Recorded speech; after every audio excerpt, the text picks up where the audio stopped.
Shalom, selamat pagi Bapak Ibu Saudaraku yang dikasihi Tuhan. Salam sejahtera buat saudara semua dimanapun berada. Saya mengajak Bapak Ibu Saudara untuk bersaat teduh dan berdoa dalam renungan penuntun kehidupan setiap hari. Kiranya damai sejahtera dan sukacita oleh Roh Kudus senantiasa melimpah dalam hati dan kehidupan kita semua. Tema renungan penuntun kita hari ini, menengok ke belakang. Ayat bacaan kita terdapat di dalam Filipi 3 ayat 1b sampai 16. Dan di dalam ayat yang ke-7 berkata demikian. Tetapi apa yang dahulu merupakan keuntungan bagiku, sekarang kuanggap rugi karena Kristus. Malahan segala sesuatu kuanggap rugi karena pengenalan akan Kristus Yesus Tuhanku. Lebih mulia daripada semuanya, oleh karena dialah aku telah melepaskan semuanya itu dan menganggapnya sampah, supaya aku memperoleh Kristus. Bapak Ibu Saudaraku yang dikasihi Tuhan, ada banyak persoalan yang dihadapi manusia hari-hari ini, semua karena senang menengok ke belakang. Ada banyak orang yang senang menengok ke belakang sehingga timbul banyak trauma, timbul banyak kekecewaan dan kebencian. Jadi ada banyak orang yang menjadi homoseks, lesbian, dan berbagai penyimpangan lainnya. Kenapa? Karena hidupnya penuh dengan trauma masa lalu. Karena tidak bisa bebas dan tidak bisa lepas dari ikatan trauma masa lalu. Nah, saudaraku yang dikasihi Tuhan, kita harus bisa belajar dari hari kemarin kita. Tetapi kita bukan lagi hidup di hari kemarin. Karena itu jangan lagi tangisi hari kemarin kita. Jangan selalu menengok hari kemarin, tetapi marilah kita belajar hidup di hari ini untuk siap memandang hari esok kita.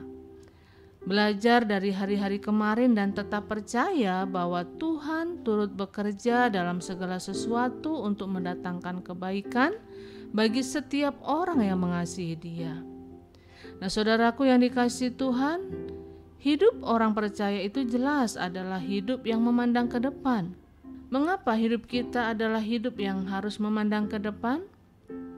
Nah, dari apa yang dikatakan oleh Rasul Paulus hari ini, kita mau belajar beberapa hal penting. Mengapa kita harus memandang ke depan dan tidak menengok ke belakang? Yang pertama, karena dengan menengok ke belakang, itu berarti kita tidak dapat memandang tujuan kita ke depan. Tuhan memberikan kepada kita masing-masing tujuan hidup. Dan tujuan kita adalah untuk menjadi orang percaya yang teguh, untuk menjadi orang percaya yang memandang Tuhan, dan untuk menjadi orang percaya yang serupa dengan Kristus. Tetapi orang yang menengok ke belakang tidak pernah akan bisa memandang pada tujuannya, karena tujuan kita bukan di belakang. Kegagalan dan kesalahan kita bisa ada di belakang, tetapi di depan kita ada tujuan yang Kristus tetapkan dalam hidup kita. Ada rencana Allah di depan kita, dan ada mahkota yang Kristus sediakan untuk kita. Yang kedua, mengapa hidup kita harus memandang ke depan? Karena dengan memandang ke depan, kita tidak mau diikat oleh pengalaman-pengalaman yang ada di belakang kita. Setan maunya mengikat kita dengan pengalaman-pengalaman yang ada di belakang kita, supaya kita tidak maju-maju, supaya kita tidak bisa menjadi serupa dengan Kristus. Paulus berkata, aku mau menjadi serupa dengan Kristus dalam kematian dan kebangkitannya. Itu artinya Paulus tidak mau diikat dengan apa yang ada di belakangnya, karena di belakang terlalu pahit dan mengecewakan. Tetapi apa yang di depan, ada janji yang luar biasa yang Tuhan berikan buat kita. Dan berikutnya, mengapa kita harus memandang ke depan? Karena dengan kita memandang ke depan, kita berani melepaskan segalanya. Paulus mengatakan, apa yang dahulu kuanggap kebanggaan, sekarang kuanggap sampah. Aku melepaskan segalanya untuk dapat memiliki dan mengalami kasih dan cinta Kristus yang luar biasa.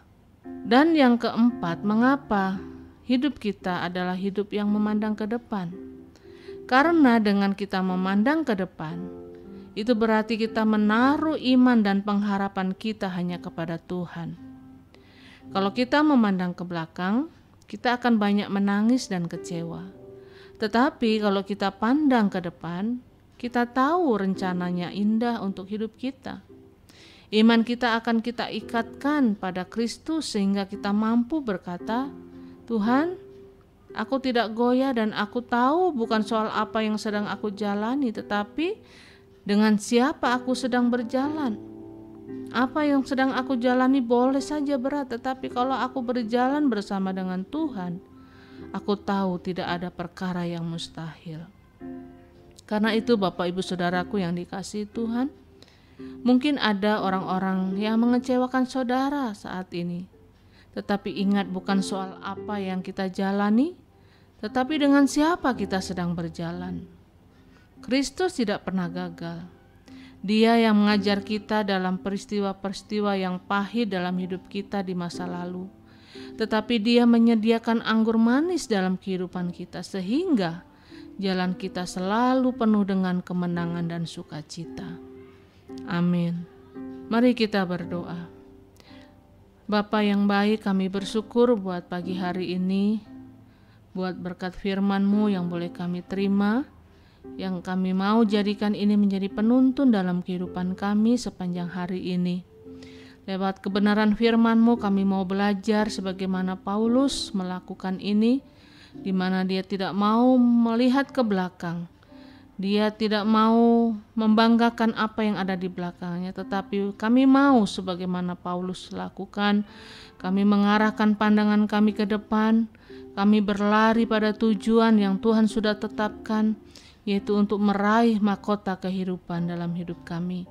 Tuhan, mampukan kami untuk kami terus berjalan maju tanpa kami menengok ke belakang, tanpa kami menengok kepada masa lalu kami, apa yang sudah terjadi di belakang kami. Tetapi kami mau mengarahkan iman dan pengharapan kami hanya kepada Tuhan.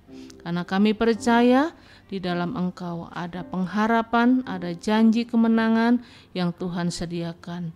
Di dalam nama Tuhan Yesus Kristus kami berdoa, kami bersyukur. Haleluya. Amin. Kiranya berkat yang sempurna dari Allah Bapa kita, kasih karunia dari Tuhan Yesus Kristus, dan persekutuan yang indah dengan Roh Kudus menyertai kita semua dari sekarang ini dan sampai selama-lamanya. Maju terus dalam tuntunan Tuhan, tetap semangat, sampai jumpa esok hari dalam penuntun kehidupan setiap hari, dan Tuhan Yesus memberkati.